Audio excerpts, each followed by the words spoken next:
उद्धव ठाकरे यांच्या पक्षाचे ते असले तरी सुद्धा त्यांच्यावर कोणती कारवाई होऊ शकत नाही। सचिन अहेर हे उपसभापती झाल्यापासून त्यांना संरक्षण मिळेल आणि भारतीय जनता पक्ष, एकनाथ शिंदे सेना यांनी त्यांना सपोर्ट केलेला आहे, त्यामुळे ते उपसभापती होणार हे नक्की आहे। आणि उपसभापती झाल्यापासून त्यांना अपात्रतेपासून पूर्ण संरक्षण आहे। जोपर्यंत या पदावरती आहे तोपर्यंत अपात्रतेची कारवाई होऊ शकत नाही। मात्र ते या पदावर राहिले नाही तर त्यांच्यावर कारवाई मात्र होऊ शकते। आणि खूप वेगळ्या प्रकारचं पक्षांतर आहे, कायद्याचा अभ्यास करून केलेलं पक्षांतर आहे आणि त्याच्यामध्ये त्यांना संरक्षण मिळालेलं आहे। ते निवडून येणार हे नक्की आहे।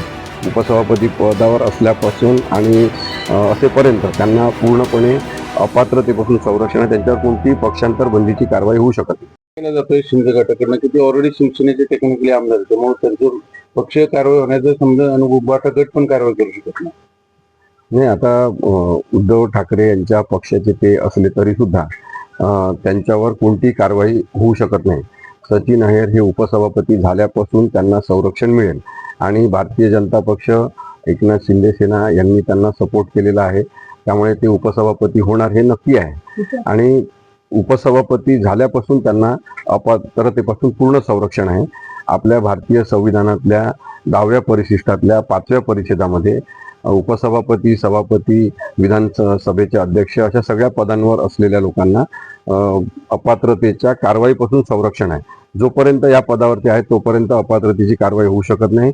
मात्र ते या पदावर राहिले नाही तर त्यांच्यावर कारवाई मात्र होऊ शकते। पण आता ते उपसभापती पदावर नेमणूक होण्यासाठी ते आमदार असणं एवढीच पात्रता आवश्यक आहे। ते कोणत्या पक्षाचे आहेत हे महत्त्वाचं ठरत नाही। त्यामुळे त्यांनी उद्धव ठाकरेंच्या पक्षातर्फे विधान परिषदेमध्ये प्रवेश केलेला आहे, त्यामुळे ते त्या पक्षाचे राहून सुद्धा उपसभापती होऊ शकतात। नाही, त्यांची पक्षातून हकालपट्टी करण्याचा अधिकार त्यांना आहेच, परंतु सचिन अहिर यांची हकालपट्टी केली तरी उपसभापती पदावर ते गेल्यावर त्यांना कोणत्याच प्रकारच्या कारवायांचं काही सोयरसुतूक राहत नाही। तोपर्यंत त्यांना संरक्षण आहे, जोपर्यंत ते उपसभापती म्हणजे कुठलं पद जे आहे ना त्याला संरक्षण आहे संविधानिक दृष्टिकोनातून, त्यामुळे त्यांच्यावर अपात्रतेची कारवाई होऊ शकत नाही। आणि खूप वेगळ्या प्रकारचं पक्षांतर आहे, कायद्याचा अभ्यास करून केलेलं पक्षांतर आहे आणि त्याच्यामध्ये त्यांना संरक्षण मिळालेलं आहे। ते निवडून येणार हे नक्की आहे। उपसभापती पदावर असल्यापासून आणि असेपर्यंत त्यांना पूर्णपणे अपात्रतेपासून संरक्षण आहे, त्यांच्यावर कोणतीही पक्षांतर बंदीची कारवाई होऊ शकत नाही। ते उद्धव ठाकरेंच्या शिवसेनेचे पण राहू शकतात। आता ते शिंदे सेनेत प्रवेश सुद्धा करू शकतात आणि प्रवेश केल्यावर ते उपसभापती झाल्यामुळे लगेच त्यांच्यावर कोणती कारवाई अपात्रतेची होऊ शकत नाही। प्रवेश करायला काही अडचण नाही, प्रवेश करण्यासाठी पण काही अडचण नाही आहे आणि प्रवेश करण्याची गरज पण नाही आहे। तसं पाहिलं ते आमदार असणं एवढीच पात्रता आहे उपसभापती होण्यासाठी।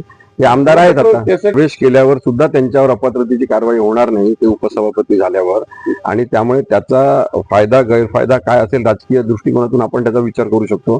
जो कायदा आहे तो सांगणं माझं काम आहे, त्याच्यातून संविधानिक तरतूद अशी आहे की त्यांना विधान परिषदेचे उपसभापती म्हणून त्यांना अपात्रतेपासून पूर्ण संरक्षण आहे। त्यावर त्यांच्यावर कारवाई होऊ शकत नाही। जेव्हा ते पाय उतार होतील त्या पदावरून त्या क्षणी त्यांच्यावर कारवाई सुरू होऊ शकते। तर एक असं नाही बघा, ते आमदार असताना कोणत्याही पक्षात प्रवेश करू शकतात।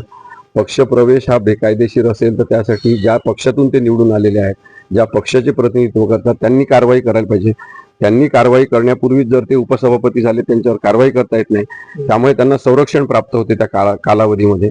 आणि म्हणून मला असं वाटतं की त्यांच्यावर आता कोणती कारवाई होऊ शकत नाही आणि त्यामुळे ते बिनधास्त एका पक्षातून दुसऱ्या पक्षात जातील, उपसभापती होतील आणि पूर्णपणे संरक्षित पद्धतीने ते उपसभापतीपद भोगतील।